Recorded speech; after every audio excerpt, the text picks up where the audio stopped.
मेरे प्यारे बच्चों नमस्कार। आज हम सेक्शन बी का चैप्टर फर्स्ट जो कि रेशियो है उसकी 8वीं क्लास स्टार्ट करेंगे। 8वां दिन है। हमने इसके पहले क्या सीखा है वो आप जानते हैं कि एक तो ये सीखा कि अनुपात एक मानक है, अनुपात एक पैमाना है, संभावनाएं तो अनंत हैं। उसके बाद आपने ये सीखा कि अनुपात को लिखने के 3-4 ढंग हो सकते हैं। ये अनुपात भी 2:5 भी हो सकता है और ऐसे भी हो सकता है। ये हम आपको सब समझा चुके हैं।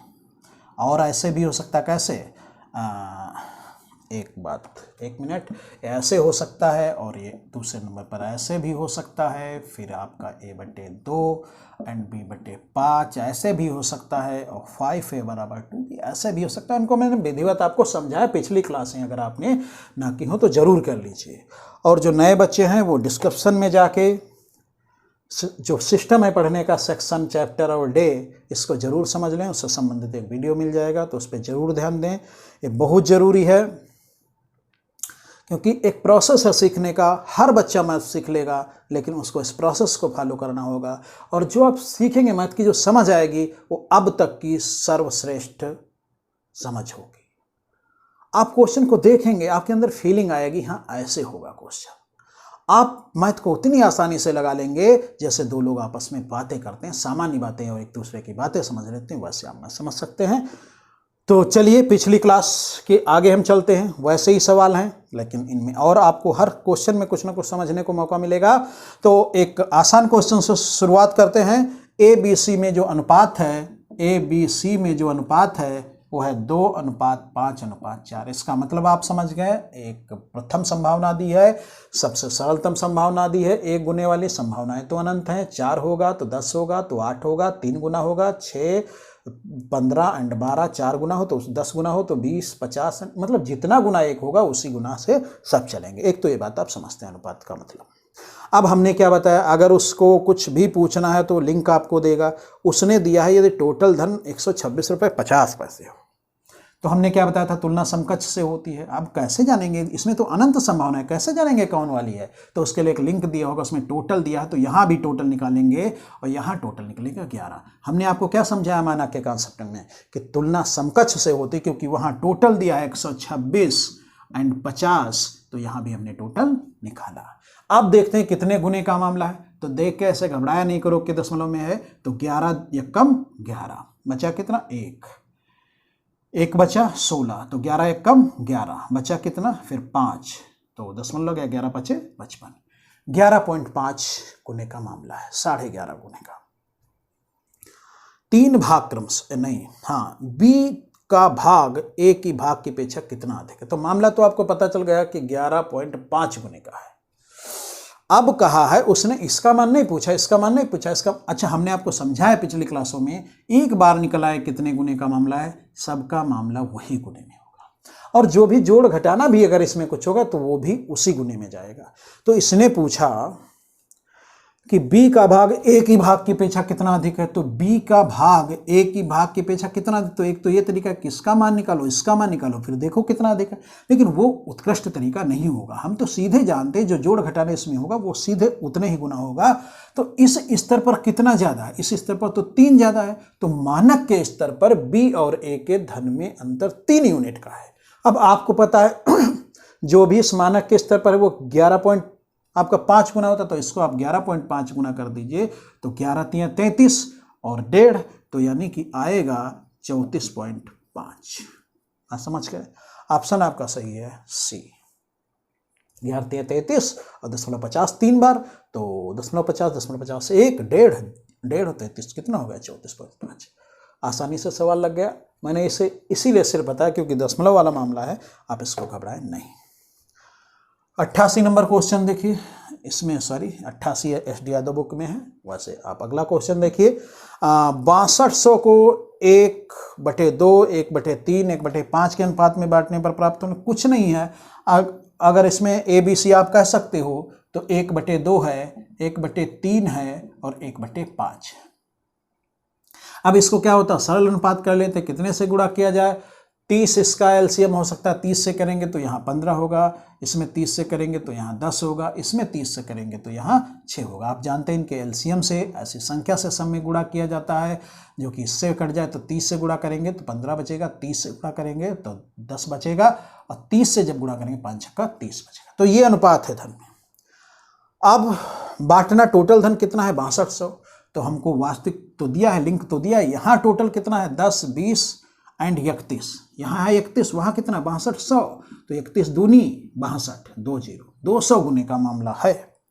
तो उसने कहा प्राप्त होने वाले भाग, तो इसका मतलब है 200 गुना इसका, तो 15 दूनी 30 और 2 0, तो ये हो गया 3000। और ये 10 दूनी 20 और 2 0, 6 दूनी 12 और 2 0, तो ये भी 200 गुना, ये भी 200 गुना, ये भी 200 गुना, 2000, 3000, 1200। ए ऑप्शन आपका सही है। बात समझ गए? कोई प्रॉब्लम नहीं होनी चाहिए, बड़े आसान सवाल हैं। और मैं ये सवाल इसलिए बता देता हूं क्योंकि क्लास से सभी बच्चे जुड़ जाए आसानी से। अगला क्वेश्चन अच्छा क्वेश्चन है, इसको समझिए। लिखा है कागज के बंडलों से भरे हुए बक्से का भार 36 किग्रा है। मतलब जब बक्सा भरा है कागज के बंडलों से, उसमें बंडल का भी भार है कागज के और बक्से का भी है। यदि बक्से का भार और उसका जो पेपर है उसके बंडल का भार का अनुपात 3:22 हो, तो 3:22 है। ये किसका है? ये है बक्से का, ये है बक्से का, और ये है कागज का। इसका 3 यूनिट है तो इसका 22 यूनिट है। अब उसने कहा तो उन कागजों का भार कितने किग्रा है, अब इसको पूछा है। तो आप सोचिए टोटल तो उसने दे दिया है कितना है 36 किग्रा, तो यहाँ टोटल कितना है, यहाँ टोटल है 25। हमने यहाँ टोटल क्यों निकाला, क्योंकि टोटल ही दिया 36 किग्रा है, तो यहाँ 25 यूनिट का मतलब है 36 किग्रा। ठीक, अब ये सवाल बता क्यों रहा है 36 किग्रा, आपको अटपटा लग रहा होगा, तो आप डरिए नहीं। अगर आप ऐसे नहीं निकाल पाएंगे तो ऐसे निकाल लेना, 25 का मतलब 36, तो 22 का मतलब क्या होगा। एक तो वो दूसरे उसने ग्राम में उत्तर दिया है, तो आप 36 किग्रा की जगह कहिए ग्राम। देखिए हर क्वेश्चन में थोड़ी थोड़ी बातों पर ध्यान देना होता है। तो आप जो 25 यूनिट है उसका माना है 36,000 ग्राम। अब इसको देखिए कितने गुने का मामला है, अब इसको देखिए कितने गुने का मामला है। तो आप बेशक समझ सकते हैं कि आप जब एक स्तर बना लेंगे तो 360 गुणे 100 भी ये दिखेगा, तो 360 गुणे अब 100 को जब 4 से 25 से काटेंगे तो 4 दिखेगा, तो 360 गुणे 4 दिखेगा, तो ये 720, 1440 दिखेगा। तो ये बहुत सी चीज़ें हैं, 1 यूनिट का मतलब निकल आएगा। लेकिन आपको अगर नहीं लगता, उसने कहा कागज का भार बताइए, तो 22। आप बड़े आराम से कहिए, मैंने आपको बताया मानक के कॉन्सेप्ट में, अगर ये गुना आपको कठिन लगे तो आप बड़े आराम से कहिए 25 का मतलब है 36,000 ग्राम, तो 22 यूनिट का मतलब क्या होगा, बड़ी आसानी से उत्तर अभी आ जाएगा 22 यूनिट का क्या मतलब है। तो अब आपको बताएं कि आप इस 36,000 को कैसे समझ सकते हैं, 36,000 है सॉरी, इसको आप समझ सकते हैं 360 गुणे 100। अब आप इसको अगर इन 2 जीरो को हटा के यहाँ 100 लिख दो तो 25 चक्कू 100, वही सब करना है। आप वहाँ मौखिक करते, तो 36 दूना 72 और 72 दूना 144, तो 144 एंड 0 इतना हुआ इसका मान। और x जब इसकी गुणा करेंगे तो x बराबर आएगा 22 गुणे 144 एंड 0, यही तो आया। अब आपको देखना है उत्तर कौन सही है, तो आप इसमें इसकी गुणा कर दीजिए, तो 2 0 0। अब इसमें देखिए 2 ऑप्शन तो आप निकाल सकते हैं प्रारंभिक स्तर पर, क्योंकि जब गुणा करोगे तो 2 चक्कू 8 तो आएगा ही आएगा, तो 8 ए और डी तो रहेगा, बी सी तो अपने आप ही निकल जाएंगे। और बाकी गुणा करने का मामला है तो आप ऐसे कर लीजिए 14 40 गुणे 22, कुछ नहीं टाइम लगना है, 0 8 8 2 2 8 8 0, तो 0 8 6। हर चीज में आपको उत्कृष्टता दिखानी है। एंड 3 31 680, डी ऑप्शन सही है। बात समझ गए होंगे, कुछ नहीं है। अब इसमें बहुत से बच्चे सवाल में कुछ नहीं था लेकिन इसी में सब अटक जाते, तो एक तो पहले ग्राम में उत्तर दिया तो ग्राम में कर लिया। जब आपको नहीं दिख रहा, आपकी क्षमता भी उतनी नहीं है, तो आप कहिए 25 का मतलब है 36,000 ग्राम, तो भैया 22 का मतलब क्या होगा, फिर काट पट लिया। तो ये हो गया। अगला क्वेश्चन देखिए। तो बड़ी आसानी से चीज़ों को समझना है, आप इनको सीख सकते हैं, समझ सकते हैं, कुछ भी है नहीं मैथ में। अगला क्वेश्चन है 3600 के टोटल लाभ को 3600 के कुल लाभ को काखा में इस प्रकार विभाजित किया गया। अब इसमें ए बी सी की जगह पर काखा रख दिया तो उससे क्या अंतर पड़ता? कुछ नहीं अंतर पड़ता। तो उसमें इसके भाग में क्या जो प्रॉफिट बांटा गया उसमें 5:4 और खा एंड गा में कितने का अनुपात है? खा एंड गा में 8:9 का। तो इसको अब एक में मिलाइए क्योंकि बांटना है तो तीनों का खा गा का अनुपात होना चाहिए। आप इनको मिलाना तो जानते हो ना। बोलिए कैसे? इसका लास्ट इसका फर्स्ट है। अब इसमें इसका लास्ट का इसका खा है भाई, दोनों में मान समान होना चाहिए। तो इसमें 2 से गुणा करने से काम चल जाएगा तो ये हो जाएगा। आप पिछली क्लास में सीख चुके हैं और नहीं सीखेंगे तो भाई दिक्कत पड़ेगी। इस पर एक पूरी क्लास है। तो ये हो गया। अब ये हो गया, इतना हो गया। अब उसने कहा कितना रुपया? 3600। वहां टोटल 3600, यहां टोटल कितना? 8 9 17 एंड 27। तो 27 यूनिट यहां टोटल भाई। इसको मिलेगा 10, इसको कितना मिलेगा? का को 10, खा को 8, इसको 9। तो टोटल कितना होगा? टोटल होगा 27 और वहां टोटल है 36,000। बात को समझिए। अब उसने कहा है गा का हिस्सा बताइए। गा कौन है? यही तो है।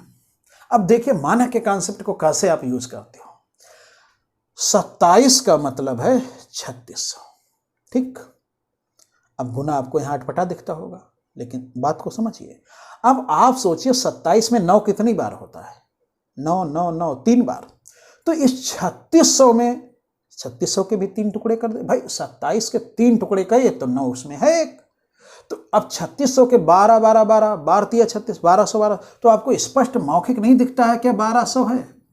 अगर 27 का मान 3600 होगा तो 9 का मान 1200 होगा। अगर आप में अभी ये क्षमता है तो सीखना है आपको। ऐसे होता है भाई। 27 यूनिट का मतलब है 3600, तो 9 का मतलब 27 का 1/3, तो इसका 1/3 भी होगा। तो ये होगा। अगर नहीं आप ऐसे, ये उत्कृष्ट है लेकिन तो अपना सिद्धांत है कि 27 का मतलब है 3600। तो भैया 9 का मतलब क्या होगा? ऐसे किया 9 1 कम 9 9 3 27 एंड ये 1200। कितना है? 1200। बात समझ गए? तो हर चीज सीखनी है। ऐसा नहीं माना का कॉन्सेप्ट आपकी पूरी गणित को लगवा देगा तो और कुछ सीखना नहीं। सीखना बहुत कुछ है, हर एक स्टेप पर सीखना है। अब यहाँ आपने बहुत महत्वपूर्ण चीज सीखी। यहाँ लिंक देखते तो बड़ा कठिन दिखता, अब ऐसे देखा तो बड़ी आसानी से हो गए। और इसीलिए पूछा भी उसका 9 वाले का। उसने इसीलिए पूछा क्योंकि वो आपको किधर ले जाना चाहता है। अगर आप रास्ता जानते हो तो बड़ा आसानी से चले जाओगे।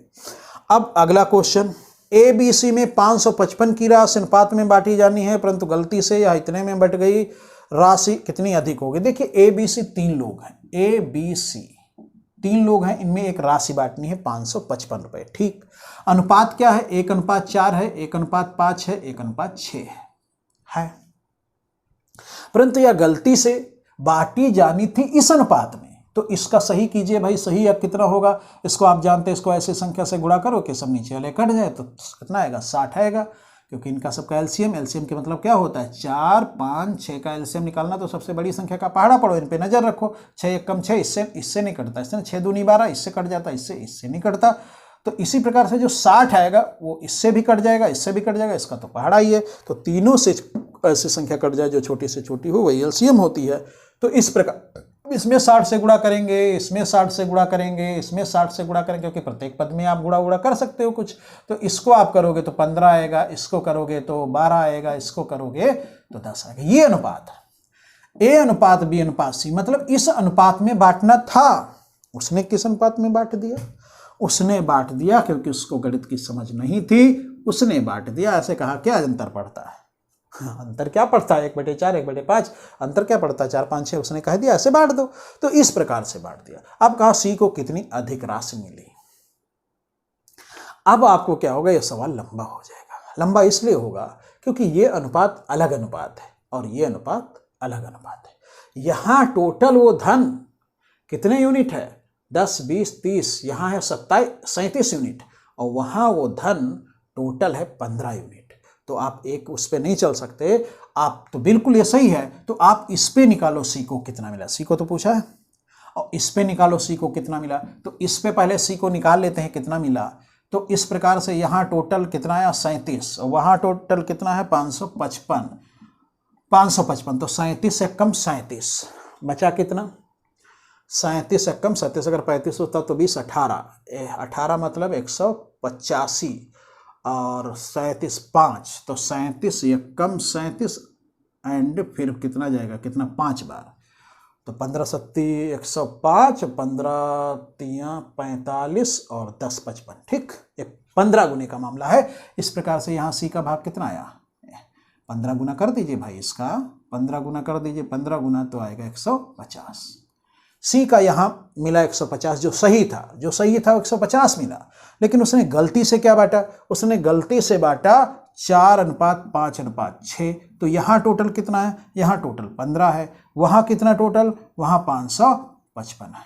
अब सवाल देखिए किस हिसाब से दिया, 15 गुने का मतलब 37 और 15 की गुणा ही तो 555 है, तो यहाँ आपको अब ध्यान नहीं देना है, यहाँ 37 गुने का मामला है, क्योंकि जब 37 है तो 15 गुने का, तो 15 है तो 37 गुने का, तो अब 37 गुना है तो इसमें इसका कितना पड़ा जाके सी का, तो 6 सत्ती 42 का 2, 6 तियाँ 18 और 4 22, 222। तो जो सी को एक बार मिला 150, एक बार मिला जब गलत बटा तो मिला 222, तो अंतर कितना है, क्या पूछा है, सी को कितनी राशि अधिक मिली, बेशक अधिक मिल गई है गलत करने से, तो 50 एंड 22 72 अधिक मिल गई। बात समझ गए। तो बड़ी आसानी से आप चीज़ों को समझ सकते हैं, उस गलत अनुपात पर निकाल दिया, उस सही अनुपात पर निकाल दिया, बातें वही आपकी बेसिक चल रही हैं, कितना भी जटिल से, ये सब SSC स्तर के सवाल हैं, लेकिन कोई भी सवाल जटिल नहीं होता अगर आपकी समझ है तो। और हर बच्चा मैथ सीख सकता, मैं कहता हूँ हर बच्चा मैथ सीख सकता है। और अगर कोई बच्चा मैथ कठिन अनुभव हो रही है तो उस सिस्टम को नहीं समझ पा रहा है, और वो उसका व्यक्तिगत दोष है भी नहीं, क्योंकि मैथ के बारे में एक ऐसा सब जटिलता आपके सामने फैला दी गई है, कोई आपको प्रोसेस नहीं बताता, इस पर विचार ही नहीं जाता उसका कि कैसे समझाया जाए। तो वो आपकी व्यक्तिगत न दोष है, न कमी है, न अयोग्यता है, बस एक ऐसा उलझा हुआ सब माहौल है, इसको सुलझने की जरूरत है। 50% बच्चे तो इसीलिए असफल हो जाते हैं क्योंकि उनको सीखने का प्रोसेस ही नहीं पता है। अब उनको प्रतिशत नहीं आता है, अगर लाभ हानि का चैप्टर लगाएंगे तो कैसे लगेगा, नहीं लगेगा। सार्टिक वो अलग बात है, लेकिन वो सार्टिक का मतलब कुछ नहीं, भ्रम है केवल एक। आपको लगता है सवाल लग गया, सवाल वाल कुछ नहीं लगता है। आपको प्रतिशत नहीं आता है तो आप CI/SI कैसे लगाएंगे, आपको अनुपात नहीं आता तो मिश्रण में कैसे जाएंगे, अनुपात नहीं आता तो एज वाले चैप्टर में कैसे जाएंगे, और अगर आपको अनुपात भिन्न और प्रतिशत की जानकारी नहीं है तो पूरी मैथ में कैसे जाएंगे, ये सोचने का विषय है। तो बहुत ही महत्वपूर्ण चीज़ें हैं। आप मेरे साथ चलिए, 100% मैथ सीखेंगे। ऐसा कोई बच्चा नहीं होगा जिसे मैथ ना आए, लेकिन आप सबका दायित्व है कि मेरी इस मेहनत को, जो आपके प्रति समर्पण है, बच्चों के प्रति समर्पण है, इस सोसाइटी के प्रति, राष्ट्र के प्रति मैं जो सोच रहा हूँ, मुझे बहुत अच्छा लगता है जब आप लोग आगे बढ़ते हो। आप लोगों के जो कमेंट आते हैं मुझे बहुत प्रोत्साहित करते हैं। तो इसको इतना फैलाइए कि हर बच्चे के पास पहुँचे, और क्योंकि पहुँचना भी चाहिए, क्योंकि मैथ की इतनी सरल समझ शायद इससे पहले आई हो। मैं अपनी तारीफ नहीं करता, आप स्वयं सोचिए, अगर आपने मेरी लगातार क्लास, हाँ 1-2 क्लास से, 2-4 क्लास से कुछ भी नहीं होने वाला मेरी, स्पष्ट समझ लीजिए। क्योंकि पूरे सिस्टम को मैंने कैसे मैथ की तुलना की, एक लंबा सा धागा है मैथ, अगर ठीक से देखो तो पूरा एक धागा है, अगर उलझा दो तो देख नहीं पाओगे कहाँ कौन आया गया। तो वही चीज़ें हैं। अगला क्वेश्चन है, 2 क्वेश्चन भी और करवाने, बहुत अच्छे क्वेश्चन है। देखिए, एक आदमी अपनी संपत्ति इस प्रकार विभाजित करता है कि पुत्र और पत्नी के शेयर है, पुत्र सन एंड पत्नी वाइफ, पुत्र और पत्नी के शेयर तथा पुत्री और पत्नी वाइफ, पुत्री डाटर, इसके शेयर का अनुपात तथा पत्नी और पुत्र के शेयर का अनुपात 3:1। मतलब उसके कहने का है सन एंड वाइफ एंड डाटर, इन दोनों के अनुपात सेम हैं, और वो हैं कितने, 3:1। यही कहा उसने। उसके पुत्र और पुत्री के शेयर और पत्नी और पुत्री के शेयर दोनों 3:1। ये भी 3:1 है, ये भी 3:1, ये चीज उसने कही है। अभी एक सवाल ऐसा पिछले शायद हुआ था। अब इसको आप ऐसे समझते हो कि इसका भी मान 3:1, इसका मान भी 3:1 है, तो इसको लिख लेते हैं। इसका भी मान 3:1 है, एंड डब्ल्यू एंड डाटर, इसका भी वाइफ एंड डाटर, इसका भी मान 3:1। अब इसको आप जोड़ना समझते हो, SW&D दोनों में। मैंने कहा इसका लास्ट इसका फर्स्ट सेम होना चाहिए, WW है, ठीक है। इसमें इसका मान 1 है, इसमें इसका मान 3 है, तो इसको 3 बनाया जा सकता है। इसको 3 बनाने के लिए 3 से गुणा दोनों में, तो 9, 3 एंड 1, ये अनुपात है। तो उसके बेटे को मिला 9 भाग, इसके वाइफ को मिला 3 हिस्सा और पुत्री को मिला 1 हिस्सा। ये राशि है, इस हिसाब से राशि बटी है। एक साधारण स्तर पर एक मानक दिया, एक पैमाना दिया, एक हिसाब दिया साधारण स्तर पर।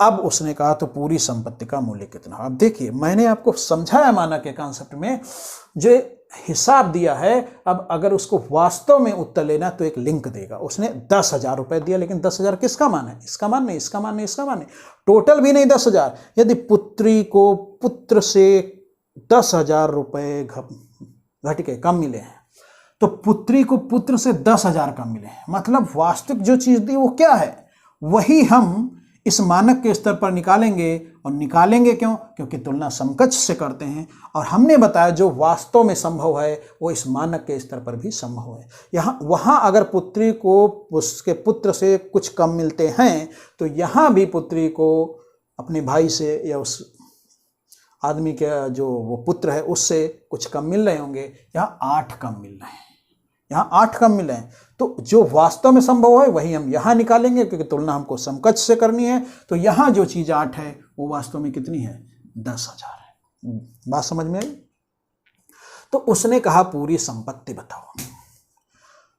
तो बात निकल के भाई आ गई, 8 यूनिट का मतलब है 10,000। अब उसने पूछा पूरी संपत्ति का मतलब 10, 9, 1, 10, 13। अब आपको पूरी संपत्ति कितनी? पूरी संपत्ति टोटल है 13 यूनिट। अब आपको 8 यूनिट का मान पता है तो 13 का मतलब निकालना है। सब कुछ होगा उतने ही गुना। कितने गुना का मामला है ये आप समझ सकते हैं। 1000 में 8, 125, 1250 जाता है। बात समझ रहे हैं? अगर 1000 कुछ चीज़ें याद हो जाती हैं धीरे धीरे, 1000 में अगर 8 जगह विभाजित करो 1000 को तो 125 आएगा, क्योंकि 100 हो जाता है 8, 125 8 200 होता है। तो ये और 1 0 बचा, तो 1250 गुने का मामला है, तो इसको 1250 से गुणा कर दीजिए। मतलब जो वास्तव में 8 है वो उसका 1250 गुना है। तो ऐसे तो इसमें जो 13 है इसको भी 1250 से गुणा कर दीजिए। तो 1250 से गुणा कीजिए तो 13 0 0, 13 5 65 का 5, और 13 दूनी 26 और 6 32, और 13 कम 13 3 16, तो 16,250, 16,250 ये आपका आ गया। जो बच्चे इसमें इसको ऐसे भी लगा सकते हैं, 8 यूनिट का मतलब है 10,000, तो भैया 13 यूनिट का मतलब क्या होगा यक्स। जब इसको सॉल्व करोगे तब भी वही चीज़ आ जाएगी, वो आता सब घूम फिर के वही है। तो बात समझ गए होंगे। तो इसमें एक तो ऐसे ये दिया रहता है कि अनुपात समान है, एक पिछले क्वेश्चन में और ऐसे आया था, तो उस चीज़ को समझें कि ये भी उतना, फिर उसको सम्मिलित कैसे किया जाता है आप जानते हैं। पूरे विश्व में भूमि और जल का, बहुत अच्छा सवाल है, इंपॉर्टेंट भी है। पूरे विश्व में भूमि और जल का अनुपात 1:2 है। भूमि और जल, भूमि और जल। अब इसमें इसकी समझ को देखना, रेशियो की समझ इसमें बहुत उच्च स्तर की होगी। अगर पूरे विश्व की बात करें, टोटल जो आपका पूरा विश्व है उसमें भूमि और जल की बात करें तो 1:2 है। मतलब 1 हिस्सा भूमि है तो 2 हिस्से जल है। ऐसे तो होती है पूरा विश्व, पूरी पृथ्वी, यही तो है भूमि और जल का अनुपात है। जीएस के हिसाब से भी बेशक जल ज़्यादा है और भूमि कम है, और लगभग रेशियो है। अब क्या लगभग है उससे नहीं मतलब है जीएस से। अब कहा उत्तरी गोलार्ध, दक्षिणी गोलार्ध। अब ये आपको समझ होनी चाहिए, जीएस का भी देखिए नॉलेज होना चाहिए। उत्तरी गोलार्ध, दक्षिणी गोलार्ध, आपको पता है उत्तरी गोलार्ध, दक्षिणी गोलार्ध, तो इनका जो रेशियो होता है बराबर का होता है। जितना उत्तरी गोलार्ध होता है उतना दक्षिणी गोलार्ध होता है, क्योंकि ये बीच में बंटवारा करता है, ये करता है ना। तो ये आपको यहाँ देखिए जीएस की भी वो है कि आपको उत्तरी गोलार्ध दक्षिणी गोलार्ध का पता होना चाहिए, जितना दक्षिणी उतना उत्तरी गोलार्ध, ठीक है।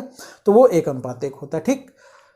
अब कहा यदि उत्तरी गोलार्ध में अनुपात 2:1 है, जो उत्तरी गोलार्ध में उसमें अनुपात जो है भूमि और जल का जो है 2:3 है, सॉरी 2:3। उत्तरी गोलार्ध में 2 भूमि है तो 3 जल है। तो उसने कहा कि दक्षिणी गोलार्ध में अनुपात बताइए, साउथ वाले गोलार्ध में अनुपात बताइए। ये आपको समझना है। अब जरा समझिए, अब इसमें कुछ नहीं है बेटा, सिर्फ आपको अगर रेशियो की समझ है, और जो मैंने आपको पहले दिन बताया था जब मैंने आपको सेक्शन ए में फर्स्ट क्लास स्टार्ट की थी और मानक के कॉन्सेप्ट में बताया था, अनुपात में संभावनाएं तो अनंत।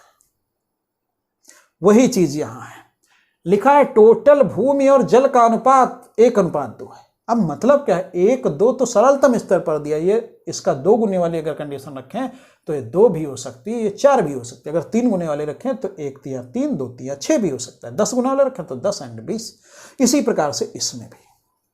अब आपको सोचना है, यहां टोटल भूमि है, टोटल पृथ्वी है, और यहां उसका नॉर्थ वाला जो उत्तरी गोलार्ध है आधी ही तो चीज होगी, और इसमें भी आधी होगी। मतलब आधा क्या होगा, मतलब टोटल मिला के आधा होगा, टोटल मिला के आधा होगा। बात समझ रहे ना। तो आप ये सोचो कि इसको कितने यूनिट माना जाए कि उसका आधा यहां आसानी से बन जाए। बात समझ रहे हैं ना। आप सोचो ये कितने यूनिट माना जाए, क्योंकि यहां ये अभी हो रहा है 2 1 3 यूनिट, और यहां हो रहा है 5 यूनिट। अब सोचिए भाई, टोटल पृथ्वी है 3 यूनिट और यहां उत्तरी गोलार्ध में 5 यूनिट। बेशक इसमें छोटे छोटे यूनिट होंगे, इसमें बड़े होंगे, लेकिन अपनी सरलता के लिए हम क्या करें, हम ये करें कुछ इसको ऐसे बांट लें, क्योंकि हमको ये पता है कि भूमि और जल तो अलग अलग है, लेकिन ये पता है कि जो टोटल पृथ्वी उसका ये आधा है। बात समझ रहा है, कितना है, आधा। तो जितना यहां हो उसका ये आधा आ जाए तब बात बड़ी अच्छी बन जाए। मेरी बात समझ रहे हैं कि जो टोटल भूमि और जल दोनों मिला के जो टोटल पृथ्वी है उसका ये आधा तो होना चाहिए भाई। उत्तरी गोलार्ध है, आधा ही तो है। तो अब यहां आपके दिमाग में आए, अगर कुछ ऐसा बन जाए जिसका ये आधा है, तो यहां अगर 30 बना लिया जाए तो इसमें कितने से गुणा करें, 6 से। आप जानते हैं जितने से भी गुणा करेंगे सब में करेंगे, तो 6 यूनिट ये हो गई भूमि, जल हो गया 12 यूनिट, टोटल पृथ्वी हो गई 10 से गुणा करेंगे, 10 से करेंगे, 10 से करेंगे, क्योंकि आपको कितना बनाना था, 30। बनाना क्यों 30 था, क्योंकि यहाँ 15 बनता है आसानी से। इसको 15 बनाने के लिए 3 से गुणा कर दें तो ये कितना यूनिट हो गया, ये 15। अब बात को समझिए कि टोटल आपकी जो भूमि है वो हो गई है 30 यूनिट हो गई, और उत्तरी गोलार्ध की 15 यूनिट। तो बात तो सही है भाई, टोटल 30 है तो आधी होती है। अब उसमें भूमि जल का अलग अलग मामला है। तो आपको ये भी पता है कि ये भी 15 होनी चाहिए, क्योंकि ये 15 टोटल 30 बन गई। अब अगर ये 15 बननी है, अब आप सोचिए सब एडजस्टिंग हो चुकी है। ये टोटल भूमि है 10 यूनिट, और उत्तरी गोलार्ध में भूमि है 6 यूनिट, यानी कि दक्षिणी गोलार्ध में 4 यूनिट। बात समझ गए। इसमें देखिए टोटल आपकी भूमि है, जल है 20 यूनिट, और उत्तरी गोलार्ध में 9 यूनिट, तो कितना 11 यूनिट। तो इस प्रकार से दक्षिणी गोलार्ध में भूमि और जल का जो अनुपात है 4:11 है। बात आपको समझ में आ गई होगी, बिल्कुल स्पष्ट। बात समझ में, कोई दिक्कत कहीं नहीं है, बड़ी आसानी से इसको आप समझ सकते। एक बार हम आपको फिर से कहो समझा दें, कोशिश करें। वैसे समझ गए होंगे आप, देखिए फिर से समझा देते एक बार। उसने कहा पूरे विश्व में भूमि और जल का अनुपात 1:2 है। मतलब पूरा जो पृथ्वी है उसमें 1 यूनिट भूमि है तो 2 यूनिट जल है, तो टोटल कितनी हो गई, 3 यूनिट। और नॉर्थ गोलार्ध की बात की जाए तो इसमें जो बताया 2 यूनिट भूमि है तो 3 यूनिट जल है, तो यहाँ टोटल हुआ 5 यूनिट। अब आप जानते हो कि भाई टोटल जो पृथ्वी है उसका आधा नॉर्थ है, आधा साउथ गोलार्ध है।